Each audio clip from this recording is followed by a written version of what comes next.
네, 이번 세션은 마지막 발표와 토론으로 구성되어 있습니다. 마지막 발표는 건국대학교 한승훈 교수님께서 김수환 추기경님의 사회 영성과 우리 사회의 변화에 관해 발표해 주시겠습니다. 한승훈 교수님을 큰 박수로 환영해 주시기 바랍니다.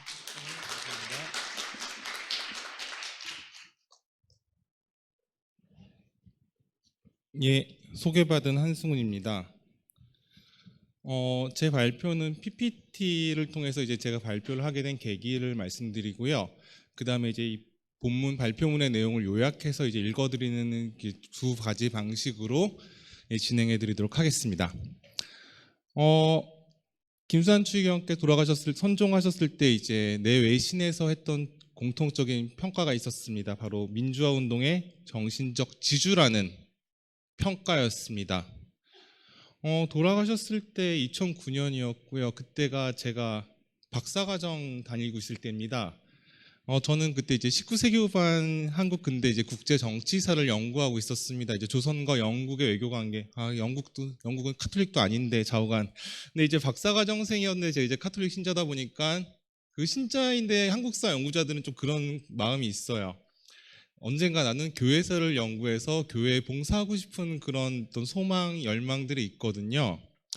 그래서 이제 좀 궁금했습니다. 제가 원래 19세기 후반이기 때문에 아까 발표 때 나왔던 뭐 병인박해를 제가 이제 연구를 하는 게 맞는데, 이 병인박해는 솔직히 제가 관심이 안 갖고 오히려 이제 김수환 추기경과 이제 한국 현대사에 좀 관심을 갖게 돼서 이제 선종하신 다음에 이 정신적 지주라는 게 과연 뭘 의미할까라는 것들이 굉장히 궁금했어요. 이 정신적 지주의 어떤 사전적 의미라는 거는 이 정신적 사상적으로 든든히 받쳐주는 사람이나 그 힘을 비유적으로 이루는 말이라고 이제 사전적 정의를 하고 있습니다. 그래서 마침 이 제가 다니던 고려대학교에 김수환 추기경이 전집이 있었어요. 물론 다 있는 건 아니었었는데 그 전집을 제가 도서관에서 좀 읽어봤습니다. 이제 읽어봤는데 그냥 단순히 그냥 든든히 지원해주고 박수 쳐주고 응원해준 존재의 차원에서의 어떤 정신적 지주라는 느낌 받지 않았습니다. 그 이상의 무엇인가 있을 거라는 생각, 이 정신적 지주로만으로는 김수환 추기경님의 삶을 온전히 파악할 수 없겠다라는 생각을 했었어요. 근데 뭐 저도 이제 살아가야 되니까 그때 그 생각만 하고 다시 그 전집을 넣고 저는 이제 19세기 후반 연구를 계속 지속했습니다. 제가 이제 카톨릭에 봉사하는 거는 제 새 아이를 영세시키고 아직 영세도 받지 않은 제 와이프를 주일학교 자모회부터 밀어넣는 게 제가 할 수 있는 다였습니다.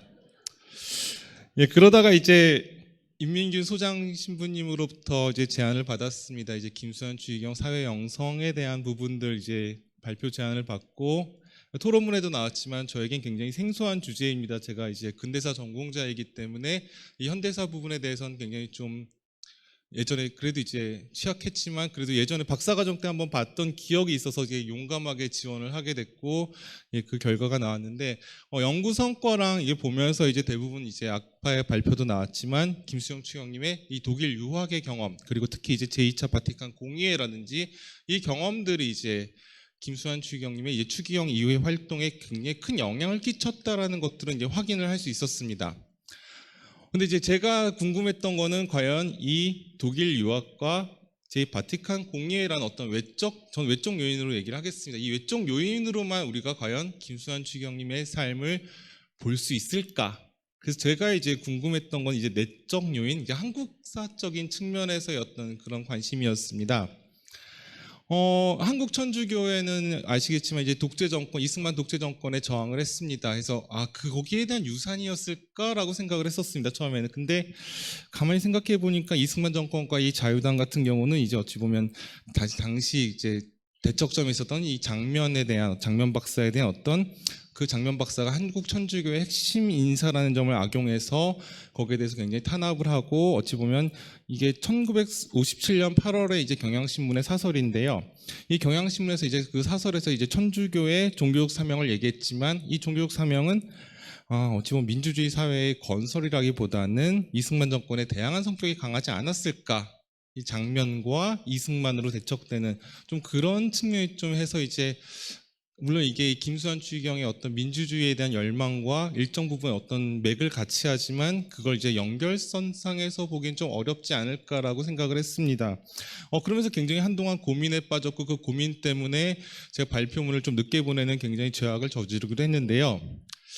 그때 제가 이제 그 발표문을 준비하면서 이 두 가지 장면에 굉장히 좀 속된 말로 필이 꽂혔었어요. 뭐냐면 김수환 추기경께서 그 대척점에 있었던 두 명의 대통령과의 만남입니다. 한 명은 박정희, 또 한 명은 전두환입니다. 이제 이충렬 작가님의 이제 그 책을 제가 이제 굉장히 꼼꼼히 봤었는데 그 박정희 대통령과의 어떤 만남 같은 경우는 박정희 대통령과의 첫 대면이라 좀 긴장이 되었다. 이건 대주교 이제 서임 받으셨을 때 얘기고 추기경 된 이후에도 7시간, 4시간 동안 만나서 얘기를 했지만 주로 이제 김수환 추기경님은 어떤 얘기도 하지 않았다. 그럼에도 불구하고 김수환 추기경님께서는 박정희 정권의 굉장히 대척점에서 굉장히 비판의 날을 섰었습니다. 그리고 또 두 번째 장면, 이건 전두환과의 만남입니다. 물론 이제 전두환과의 첫 만남 당시에는 이제 김수환 추기경님 어찌 보면 사회 어른으로서 굉장히 거의 10년 가까이 이제 계셨던 분이고 전두환 막 이제 쿠데타를 통해서 이제 군부의 실력자로 등장할 때이긴 하지만 그 첫 만남이 전 되게 좀 뇌리에 꽂혔어요. 굉장히 유명한 말이죠. 우리나라 전체를 위한 정권이 서부 활극 모양으로 돼선 안 된다. 서부 활극으로 이제 12.12 쿠데타를 굉장히 비판했던 그런 모습들. 김수환 추기경님께서는 어떤 그 두 대통령과의 굉장히 대척점에 있지만 굉장히 좀 느낌이 좀 달랐어요. 두 대통령을 대하는 느낌이 굉장히 달랐고 이걸 뭐라고 설명하기에는 굉장히 좀 저로서는 이 설명을 하는 게 좀 중요할 거라는 생각이 들었는데 그때 이제 제가 이제 갖고 왔던 건 바로 김수환 추기경님의 학병으로의 경험입니다. 학병. 우리는 그 학병의 경험을 얘기할 때 간혹 어떤 분들은 이게 친일이냐 아니라는 얘기도 하지만 이건 분명히 친일은 아닙니다. 이 학병 세대라는 건 한국 현대사에서 차지하는 위상은 굉장히 큽니다. 대한민국의 설계자들이라는 책을 쓴 김건우 교수님은 이제 이런 질문을 던지죠. 한국 현대사에서 민주주의라는 기본 구도를 실제로 만들어낸 이들은 과연 누구인가? 그러면서 바로 학병 세대에 주목을 했습니다. 이 학병 세대란 일제 식민지 시대에 고등교육을 받은 사람들입니다.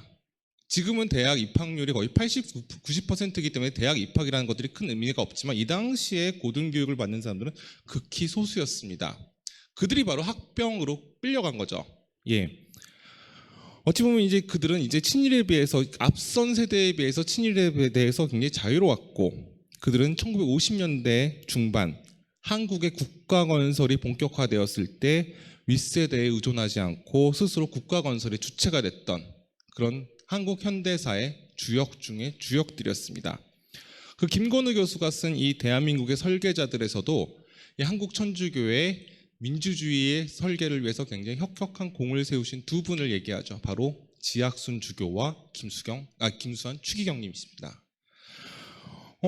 이 윗세대에 의존하지 않고라는 표현에서 굉장히 좀 저는 이제 의미심장했고 이제 그 기존 연구에서 이런 회고를 전 봤습니다. 1971년 굉장히 유명한 이 성탄절 강론이죠. 그때 이제 TV와 라디오를 통해서 생중계됐는데 박정희 정권에서 통렬하게 비판하자 이 방송을 중지시켰다라는 게 이제 일화가 있을 정도로 그 당시에 이제 이 강론 후 김수환 추기경께서는 이제 뭐 구국사재단 소속의 선배 신부들로부터 여태까지 해온 대로 교회가 신자들의 영혼 구령에만 힘쓰면 됐지 왜 정치에 개입하냐라는 식의 비난을 받았다라는 그 일화를 전 봤습니다. 어찌 보면 그 모습을 봤을 때 김수환 추기경께서는 천주교의 성직자이기도 했지만 그는 학병 세대로서 대한민국의 민주주의를 설계하려고 했던 대한민국 설계자 중 한 명이 아니었을까라는 생각을 갖게 되었습니다. 그러면서 이제 이 연구를 이제 진행을 하게 된 거죠. 그러니까 제가 이제 주목했던 거는 이제 김수환 추기경의 역할이 단순히 민주화 운동을 지지한 한국 사회의 큰 어른에 머물러 있지는 않았다라는 생각입니다. 구체적으로 그는 이제 동일 세대였던 박정희 대통령이 반민주적인 독재 정치를 실시하자 10년 남짓 그에 맞서서 사회 영성에 기초한 민주주의를 설계하고자 했던 인물입니다. 그 설계한 민주주의를 실현하고자 끊임없이 노력한 사람이 바로 김수환 추기경님이었던 거죠. 그러면서 이제 이 글을 이제 그런 이제 대한민국의 민주주의 설계자라는 관점에서 이제 김수환 추기경님을 다시 보게 됐고, 그러면서 이제 김수환 추기경님께서 이 사회 영성을 통해서 민주화 운동의 정당성을 세우고 민주화 운동의 궁극적인 지향점이라고 할 수 있는 민주주의를 설계했던 그 사실에 주목하게 되었습니다. 김수환 추기경님께서는 예수님의 삶을 통해서 어찌 보면 민주주의가 나아갈 길을 제시했던 것입니다. 김수환 추기경님의 활동은 이제 두 가지 측면에서 굉장히 효과가 있었습니다. 첫 번째는 교회의 정치적 참여를 경계하거나 일련의 움직임을 정면으로 반박할 수 있었습니다. 두 번째는 이 천주교뿐만 아니라 개신교를 아우르는 한국 기독교가 예수님의 삶을 따르지 않고 있음을 끊임없이 경고하셨습니다. 저는 이러한 관점에서 이제 김수환 추기경님의 그 이제 1970년대, 60년대 후반부터 1987년까지의 삶을 이제 두 가지로 좀 구분해 봤습니다. 첫 번째는 바로 민주주의를 설계했던, 물론 그때도 이제 싸우긴 하셨지만 그걸 이제 첫 번째 시기로 봤고요. 두 번째는 이제 이 민주주의, 김수환 추기경님께서 설계했던 이 민주주의를 실현하기 위해서 이 싸우셨던 그 시기로 한번 이제 구분을 해봤습니다. 물론 이 구분은 정확하지는 않습니다. 왜냐하면 설계하면서도 싸우시기도 했고 싸우면서 또 다시 설계를 했기 때문에 그렇지는 않지만 일단 발표의 편의를 위해서 일단 이렇게 했다라는 거, 이게 이제 발표문이 이제 좀 더 성숙되고 이제 토론을 거치면서 발전하면서 좀 더 이제 좀 다듬어지지 않을까라는 생각을 합니다. 이렇게 제가 이제 구성을 했고요. 이제 66페이지 이제 그 저희 준비된 원고를 제가 요약해서 읽는 순으로 진행하겠습니다. 김수환 추기경님께서 이제 대주교에서 이제 추기경으로 임명되었던 1968년 66쪽 마지막 단락쪽입니다. 한국에서는 이제 민주주의가 훼손되고 이 군부 독재의 가능성이 굉장히 싹트고 있었던 시기입니다. 박정희 정권은 국가 주도의 산업화에 따른 경제 개발을 전면에 내세웠습니다. 하지만 산업화 과정에서 이 정부와 기업은 노동자와 농민에게 희생만을 강요했고 그들의 인권은 무시당하기 일쑤였습니다. 게다가 산업화 도시화 과정에서 도시 빈민이 출현하면서 이 빈부격차는 점차 심화되었습니다. 1970년 4월 김수환 추기경님께서는 종교인 수필집이라는 책에 시대유감이라는 제목의 글을 실었습니다. 67쪽 중반부터 읽도록 하겠습니다. 김수환 추기경님께서는 이 반공이 정책으로 구현될 수 있지만 그 자체가 철학이나 이념이 될 수 없다고 단정하셨습니다. 진리의 바탕을 두고 모든 국민이 공감하는 인간 사회에 대한 이념과 철학을 확립해야 된다고 역설하셨습니다. 나아가 김수환 추기경님께서는 한국의 서구의 민주주의가 제대로 정착되지 않았을 뿐만 아니라 그 민주주의를 한국에 적용할 수 있는가에 대해서 의문을 제기하였습니다. 다음 장 넘기도록 하겠습니다. 김수환 추기경님께서는 이 그리스도의 정신유산에서 이 민주주의의 구심점을 찾아야 된다고 주장하셨습니다. 다만 이제 김수환 추기경님께서는 이 수필집에서 구체적으로 이제 이 그리스도의 정신유산이 무엇인가에 대해서 언급하지는 않으셨습니다. 다만 이제 지도층의 각성을 이제 요청한 글로 이제 내용을 마무리했습니다. 근데 이제 점차 이제 시간이 지나면서 이 민주주의에 대해서 굉장히 구체적인 이제 말씀을 하시기 시작합니다. 1971년 대통령 선거를 앞두고 사회안정 공명선거라는 제목으로 성명서를 발표하셨습니다. 김수환 추기경님께서는 인간의 존엄성과 사회 정의가 실현되는 한국 사회를 만들어야 된다고 역설하셨습니다. 그러면서 이제 일대 혁신이라는 조치를 단행해야 된다고 굉장히 강하게 주장을 하셨습니다. 일대 혁신이라고 하니까 이 1971년 이후 1972년 유신을 좀 언급할 생각 떠오르게 되지만 이 유신, 박정희가 했던 10월 유신과는 굉장히 정반대의 혁신이었습니다. 이 혁신은 바로 이제 민주주의를 향한 열망이었습니다. 하지만 이제 1971년 삼선에 성공한 박정희 대통령이 이제 민주주의를 점차 제약하기 시작했습니다.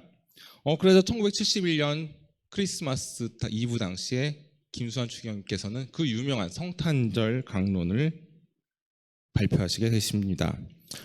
김수환 추기경님께서는 이제 고질적 부패와 사회 불안의 연원을 박정희 정권에서 그 책임을 찾습니다.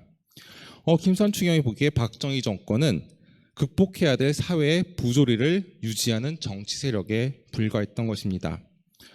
김수환 추기경님께서는 이 현 체제를 혁신하기 위해서 모든 국민을 하나로 묶을 수 있는 숭고한 정신, 즉 하느님을 두려워하는 의로운 정신과 그 행동이 필요하다고 보았습니다. 그리고 구체적으로는 이제 그 참신한 정치와 더불어 인간의 존엄성과 사회 정의에 입각한 시정이 요구된다고 보았습니다. 그리고 이를 구현하기 위해서는 무엇보다도 예수님의 지향한 삶과 그 신비에 주목해야 된다고 했습니다. 김수환 추기경님께서는 예수님의 사랑, 정의가 한국 사회의 구성원들을 행복하게 하고 나아가 평화에 입각한 사회 안정과 질서를 구축할 것이라고 이제 얘기를 하셨습니다. 바로 이제 김수환 추기경님께서 설계하고자 한 민주주의의 모습은 바로 예수님의 사랑과 정의가 실현되는 사회였던 것입니다. 나아가 김수환 추기경님께서는 박정희 정권의 독재만을 비판하지 않았습니다. 성직자, 수도자들이 각성해야 된다고 역설하기도 했습니다. 70쪽 하단으로 넘어가겠습니다. 김수환 추기경님께서는 이 교회의 존재 이유를 바로 정의의 등불이 밝혀지는 공간이라는 점에서 찾았습니다. 김수환 추기경님께서는 이 정의와 사랑이 사회적 경제적으로 소외받는 이들에게 실현돼야 된다고 당부하기도 했습니다. 가장 낮은 곳에서 탄생하였고 낮은 자세로 임하신 예수님의 삶을 실천해야 된다고 밝힌 것이었습니다.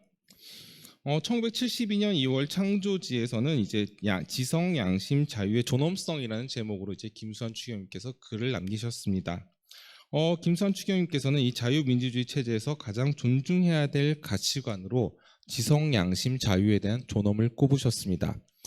그중 자유에 대해서는 하느님이 인간이 제 자유의사에 따라 자유롭게 행동한 존재로 완성되기를 원하셨음을 강조하셨습니다.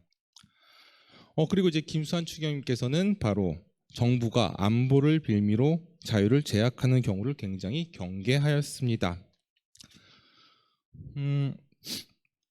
1971년 4월 20일 김수환 추기경님께서는 YWCA 창설 50주년 기념 축사를 하셨습니다. 그 장소에서는 유경수 여사도 이제 참석을 하셨는데요. 72페이지로 넘어가겠습니다.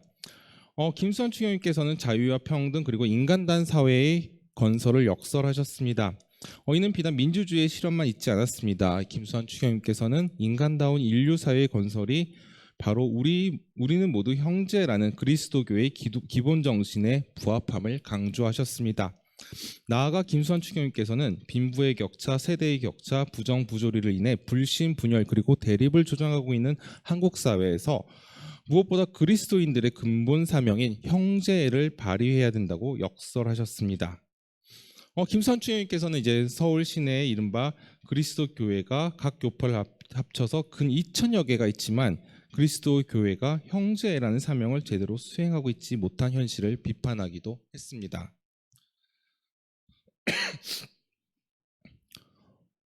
그리고 이제 김수환 추기경님께서는 우리는 그리스도와 함께 죽을 때 그리스도와 함께 부활할 것입니다라고 하면서 이제 무엇보다도 이제 한국의 민주주의 발전을 위해서 그리스도 정신의 실천을 당부하셨던 것입니다.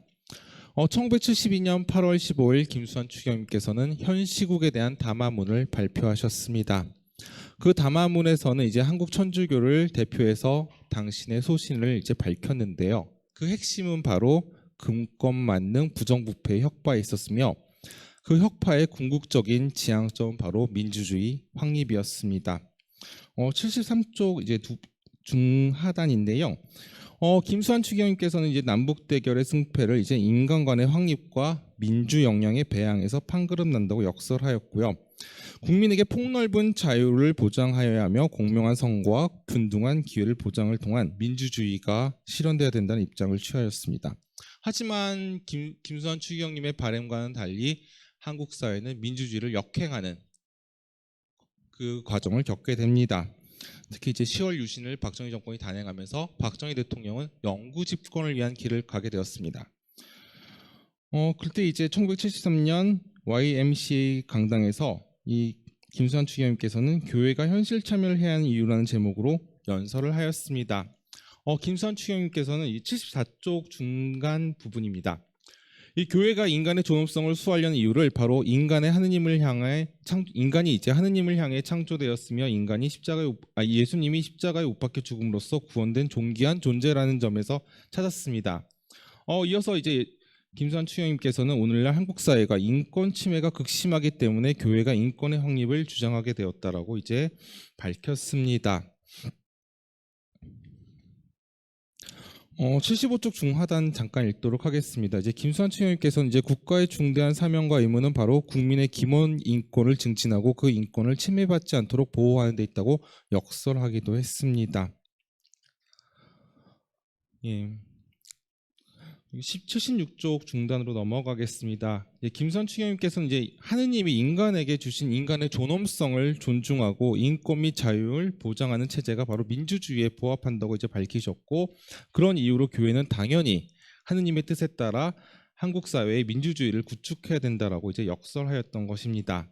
하지만 김수환 추경님의 바람은 쉽게 이루어지지 않았습니다. 유신 독재는 더 강화되었고 그 과정에서 이제 많은 민주 인사들이 투옥되었고 특히 지학순 주교님께서 이제 구속되는 일까지 발생하셨습니다.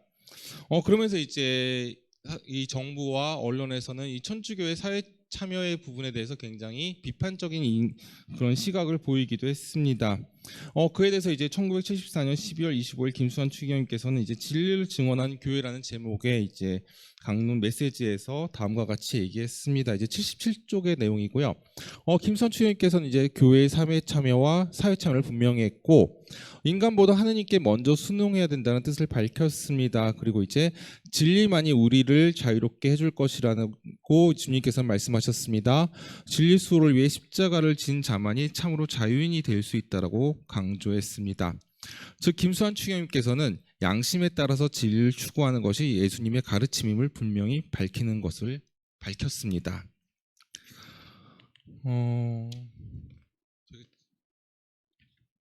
제 발표가 잠깐만요. 5분 남았죠? 예, 알겠습니다. 김수환 추경님께서는 어찌 보면 이제 계속 유신에 대해서 굉장히 비판적인 입장을 취했습니다. 그리고 그 말씀하시고 했던 민주주의라는 게 비단 어떤 정치적인 민주주의가 아니라 이제 예수님의 삶, 그리스도의 가르침과 연계되는 어떤 그런 그 민주주의임을 굉장히 강조를 했던 것입니다. 하지만 이제 박정희 정권은 김수환 추경의 바람처럼 그 민주주의 실현을 위해서 노력하지 않았습니다. 예, 그러다가 결국 이제 12.6 사태를 맞이하게 되죠. 그럼 이제 80쪽부터 이제 넘어가도록 하겠습니다. 1980년 김수환 추경께서는 이제 성모 승천 대축일 미사를 집전하였습니다. 하지만 그 당시 상황은 굉장히 좋지 않았습니다. 12.12 쿠데타와 5.18 민주화 운동이 일어났기 때문입니다. 김수환 추경님께서는 이제 민주주의 바탕인 자유평등 박애는 예수님의 복음을 통해서 제시된 인간관에서 비롯된다는 걸 밝혔습니다. 그런 이유로 인간은 존엄하며 그 자유를 누구로 빼앗을 수 없다라고 역설했습니다. 그 연장선에서 김수환 추경님께서는 인간 자유 침해, 인간 기본권 침해는 이것은 곧 하느님에 대한 모독으로 이제 규정하기도 했습니다. 그리고 이제 마지막으로 김수환 추경님께서는 하느님이 우리 모두의 아버지이시다. 그래서 우리는 모두 형제 자매들이라는 어떤 박애의 근거를 찾으면서 이제 민주주의에 대한 어떤 그런 역설을 계속해서 하셨습니다. 81쪽 아래 읽겠습니다. 김수환 추경님께서는 현 시점에서 민주주의를 실현하기 위해서 근본적으로 바탕으로 둬야 할 사안으로 인간의 존엄성을 꼽았습니다. 인간의 존엄성을 우리가 깊이 인식하고 살 때 우리는 언제나 희망을 잃지 않고 살 수 있다고 밝히기도 했습니다. 김수환 추경님께서는 우리 주 예수 그리스도 안에 나타나는 하나님의 사랑에서 우리를 떼어놓을 수 없다면서 민주주의 사회로 가는 그 여정에서 등장하는 시련을 극복할 수 있다라고 이제 말씀하셨습니다. 하지만 여러분들도 잘 아시겠지만 이 1980년대 한국의 민주주의는 계속 후퇴를 거듭하였습니다.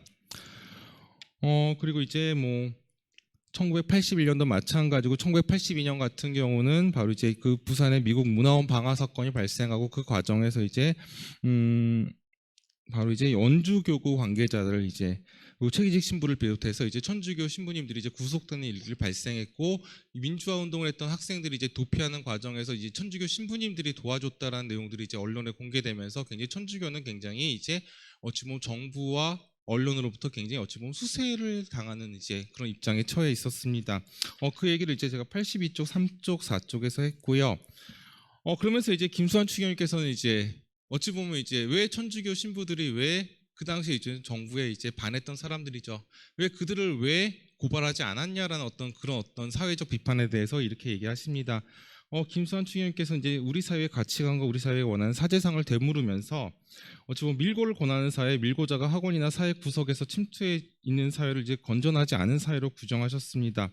그리고 이제 김수환 추기경님께서는 이제 예수님의 삶과 복음을 언급하면서 예수님이 이제 사회적으로 버림받았거나 죄인을 끝까지 사랑하고 그들을 위해 죽으셨기에 하느님께서 부활시켰다라는 것들을 부각하셨습니다. 그리고 이제 천주교 신자들과 성직자들에게 그리스도를 본받아 참으로 진리에 사는 사람, 정의를 실천하는 사람, 무엇보다도 참된 사랑에 살 줄 아는 사람이 되어야 된다는 것을 당부하셨습니다. 이런 식으로 이제 이 교회에 대한 비판적인 시각에 대해서 굉장히 김수환 추기경께서는 정면적으로 이제 반박을 하셨던 거죠. 저희가 이제 시간이 이제 거의 다 됐기 때문에 제가 이제 간단하게 이제 계속 말씀드리겠습니다. 김수환 추기경께서는 계속해서 이제 그 전두환 정권의 어떤 민주주의 후퇴에 대해서 굉장히 강하게 비판하시면서 이제 민주주의 사회의 어떤 이행을 굉장히 역설하셨습니다. 그 내용들이 이제 1984년, 5년, 6년의 어떤 그런 일련의 메시지를 통해서 굉장히 강조를 하셨고, 그 메시지를 강조하실 때마다 항상 얘기했던 게 어떤 정치적인 민주주의를 얘기하는 게 아니라 그뿐만 얘기하는 게 아니라 이 민주주의라는 게, 민주화라는 게 바로 예수 그리스도의 삶과 굉장히 맞닿아 있다라는 부분들, 그런 부분들을 굉장히 같이 연결해서 말씀하셨습니다. 예, 그렇게 이제 말씀하셨고요.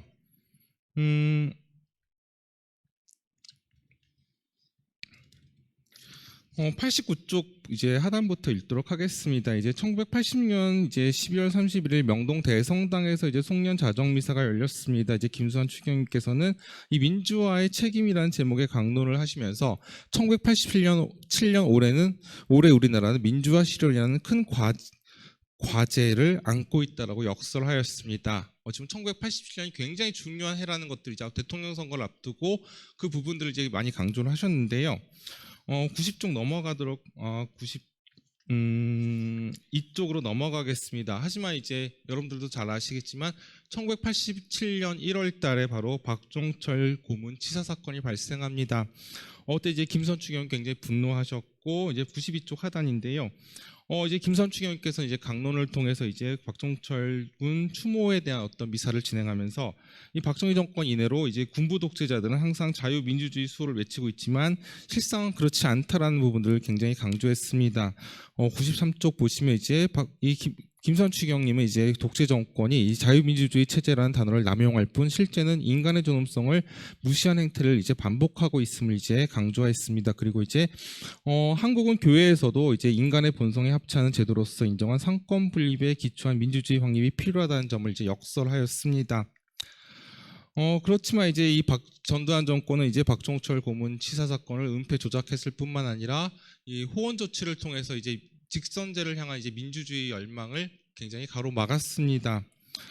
그때마다 김수환 추기경님께서는 굉장히 강하게 이제 전두환 정권의 그런 조치를 이제 강하게 비판하였습니다. 결국 1987년 6.29 선언을 통해서 이제 대통령 직선제가 관철이 되기 시작했습니다. 그리고 이제 1987년 12월에 대통령 선거가 있었죠. 근데 그 대통령 선거 때는 전두환 정권의 어떤 전두환과 이제 육사 동기였던 노태우 그 당시 민정당 대표가 대통령에 당선되었습니다. 선거 직후 이제 김수환 추기경님께서는 이제 크리스마스 때 이제 강론을 하셨습니다. 그때 이렇게 말씀하셨죠. 아침 해가 솟아오르듯이 그렇게 찬란하게 민주화의 새날이 밝아오지 않았다라고 해서 좌절할 필요는 없다라는 말씀하셨습니다. 아마 그 이후에 아마 노태우 대통령을 만나면서 그 당선자를 만나면서 아마 내가 당신을 투표하지 않았다라는 얘기를 했던 걸로 제가 이제 알고 있습니다. 근데 이제 김수환 추기경님께서 이렇게 말씀하셨죠. 민주화의 완성이 정권 교체에 따른 독재 정권의 종식에만 있지 않다라는 것들을 말씀하셨고요. 김수환 추기경님께서는 민주주의 토대가 되는 인간의 존엄성을 구현함으로써 궁극적으로 인간답게 살 수 있는 사회가 되기를 희망하셨습니다.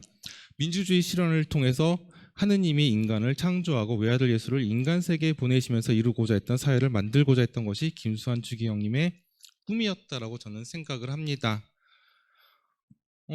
이런 거죠. 어찌 보면 김수환 추기경님께서는 이제 민주화를 얘기하면서 단순히 그 정치적 민주화 얘기만 하지 않으셨습니다. 이게 60년대, 70년대, 80년대에 김수환 추기경님께서 어찌 보면 열악한 노동 현실에 내몰리는 노동자들 앞에서는 노동운동가가 되셨고, 인간으로 대우받지 못하는 이들 앞에서는 인권운동가, 그다음에 언제 쫓겨날지 모르는 판잣집에서 사투를 벌이는 빈민들에게는 빈민운동자로서의 삶을 보냈습니다. 김수환 추경님의 관심은 이제 그들의 열악한 삶에 무관심한 사회에 경종을 울렸으며 집권층에는 각성을 추구하였으며 그들의 삶을 개선시키기 위한 노력으로 이어졌습니다. 김수환 추경님께서는 이제 민주화가 진전되면 될수록 한국 사회가 낮은 곳에 대한 관심과 그들의 삶이 나아지기 위한 노력을 기울일 수 있는 기반이 조성될 것이라고 이제 믿었던 거죠.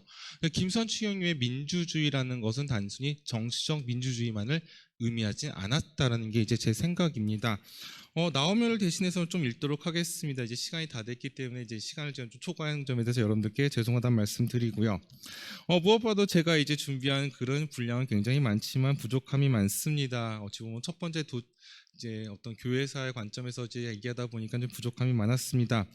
본래는 이 글을 처음 시작하면서 이제 민주주의와 사회 영성을 이제 구조적으로 분석하는 것을 이제 제가 굉장히 큰 목표로 삼았지만 이제 어찌 보면 이 민주주의 설계자라는 관점에서 그 목표를 바꿨습니다. 이제 그 관점을 보여주기 위해서 어찌 보면 구조적인 분석보다는 좀 시계열적인 서술에 좀 치중한 측면이 없지 않아 있습니다. 그 자칫 이 자료에 나열로 비춰줄 수도 있을 것입니다. 어찌 보면 이건 제 부족이라고 생각합니다.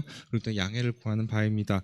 마지막으로 이제 아까 이제 제 두 번째 발표했던 작가님, 이제 이충렬 작가님께서 쓰셨던 그 김수환 추기경 1권을 감수하셨던 그 조광 교수님께서 이제 그 감수의 글에서 굉장히 다음의 연구 과제를 제시한 바가 있습니다. 이 책을 기초로 삼아 집단 정기학의 방법을 구사하여 한국 현대 사회와 한국 현대 교회를 분석할 수 있을 것이라는 어떤 전망을 말씀하셨습니다. 이 집단 정기학은 이 특정한 개인보다 개인을 가능하게 하는 사회 구조 전반에 대한 관심을 갖는 연구 방법론입니다.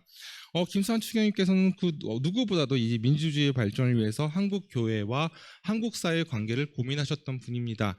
그렇게 김수환 추경님의 삶을 연구한다라는 것은 개인의 삶을 복원하는 데 그치지 않습니다.